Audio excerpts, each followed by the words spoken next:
இந்த உலகில் முக்காலத்தில் சிறப்பாக செயல்பட்ட பல மாபெரும் நகரங்கள் தற்போது கடலுக்கடியில் அமைதியாக உறங்கிக் கொண்டிருக்கிறது. அப்படி கடலில் மூழ்கி அண்மையில் கண்டுபிடிக்கப்பட்ட 3 தொன்மையான நகரங்களை பற்றி இந்த காணொளியில் பார்ப்போம். தி பிரமிட்ஸ் ஆஃப் யோனகுனி. ஜப்பானை சேர்ந்த யோனகுனி என்ற தீவையொட்டிய கடல் பகுதியில் உயர்தர பாறைகளை கொண்டு உருவாக்கப்பட்ட சுமார் 76 மீட்டருக்கு மேல் உயரம் கொண்ட பிரம்மாண்ட பிரமிடுகள் கண்டுபிடிக்கப்பட்டுள்ளது. 1987ஆம் ஆண்டு இந்த கடல் பகுதியில் சில அரிய வகை சுறா மீன்களை பற்றிய ஆராய்ச்சியில் இருக்கும்போது கடல் பாசிகளால் சூழப்பட்ட இந்த மாபெரும் பிரமிடுகளை ஆராய்ச்சியாளர்கள் கண்டுபிடித்துள்ளனர். இதில் ஆச்சரியமான விஷயம் என்னவென்றால் இந்த பிரமிடுகள் அனைத்தும் சுமார் 10,000 ஆண்டுகளுக்கு மேல் பழமையானதாகவும் இந்த நகரம் கடல் சீற்றங்களால் தான் அழிந்திருக்க வேண்டும் என்றும் நம்பப்படுகிறது. இது மட்டுமல்லாமல் இந்த பிரமிடுகள் மனிதனால் உருவாக்கப்பட்டதா இல்லை இயற்கையாகவே உருவாகியதா என்ற விவாதம் ஆராய்ச்சியாளர்களிடம் இன்று வரை தொடர்ந்து கொண்டுதான் இருக்கிறது. இயற்கையாகவே உருவானது என்பதற்கு சில சான்றுகள் கூறப்பட்டாலும் இந்த பிரமிடுகளை உருவாக்க பயன்படுத்தப்பட்ட உயர்தர கற்கள், துல்லியமான முக்கோண வடிவம் மற்றும் நேர்த்தியாக அமைக்கப்பட்ட படிக்கட்டு அமைப்புகள் போன்ற சில சான்றுகளை கொண்டு பார்க்கும்போது இவை இயற்கையாகவே உருவாகியிருக்க வாய்ப்பில்லை என்றுதான் தெரிகிறது.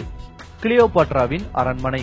கிமு 331ஆம் ஆண்டில் எகிப்தை கைப்பற்றிய அலெக்சாண்டரால் நிறுவப்பட்டதுதான் அலெக்சாண்ட்ரியா என்னும் நகரம். அலெக்சாண்டருக்கு பின் எகிப்தை மிகச்சிறப்பாக ஆட்சி செய்த இளவரசியான கிளியோபாட்ரா அலெக்சாண்ட்ரியாவின் கடற்பகுதியில் கிளியோபாட்ராஸ் பேலஸ் என்னும் மாபெரும் அரண்மனையை கட்டினார்.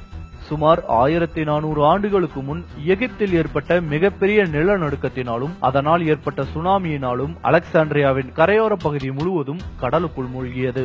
இந்த பேரழிவினால் பண்டைய உலக அதிசயங்களில் ஒன்றான கிளியோபாட்ராவின் அரண்மனையும் கடலினுள் முழுவதுமாக மூழ்கிவிட்டது. அதன் பின்பு 1996ஆம் ஆண்டு இந்த பகுதியில் நடத்தப்பட்ட அகழ்வாராய்ச்சியில் கிளியோபாட்ராவின் அரண்மனையைச் சேர்ந்த 140க்கும் மேற்பட்ட கலைப்பொருட்களும் அரண்மனையின் சிதைந்த பாகங்களும் கடலுக்கடியில் கண்டுபிடிக்கப்பட்டது. கிளியோபாட்ராவின் அரண்மனையின் அற்புதத்தை அனைவரும் அறிந்து கொள்வதற்காக இங்கு கிடைக்கப்பெற்ற பொருட்களை மக்களின் பார்வைக்காக அருங்காட்சியகத்தில் வைத்துள்ளனர். Fort Royal. கிபி 1718ஆம் ஆண்டில் ஸ்பானிஷ்காரர்களால் கண்டுபிடிக்கப்பட்ட போர்ட் ராயல் நகரமானது முக்காலத்தில் ஜமைக்காவில் உள்ள கரீபியன் கடல் பகுதியில் மிக தீவிரமாக செயல்பட்டுக் கொண்டிருந்தது. கடற்கொள்ளை, விபச்சாரம், சாராயம் என அனைத்து கொடுமைகளுக்கும் பேர் போன நகரம் இது. உலகிலேயே மிகவும் பாவம் நிறைந்த நகரம் என்ற பெயர் கூட இந்நகருக்கு உண்டு. 1692ஆம் ஆண்டு இதுவரை இங்கு நடந்த கொடுமைகளுக்கு எல்லாம் முற்றுப்புள்ளி வைக்கும் வகையில் வந்த சுமார் 7.5 ரெக்டர் அளவு கொண்ட நிலநடுக்கம் போர்ட் ராயலை முற்றிலுமாக கடலுக்குள் மூழ்கடித்தது. இதனால் இங்கு வாழ்ந்த சுமார் 2000க்கும் மேற்பட்டோர் நீரில் மூழ்கி இறந்தனர். ஜமைக்காவின் மிகப்பெரிய நகரங்களுள் ஒன்றான இது தற்போது சுமார் 40 அடி ஆழத்தில் கடலுக்குள் உறங்கிக் கொண்டிருக்கிறது.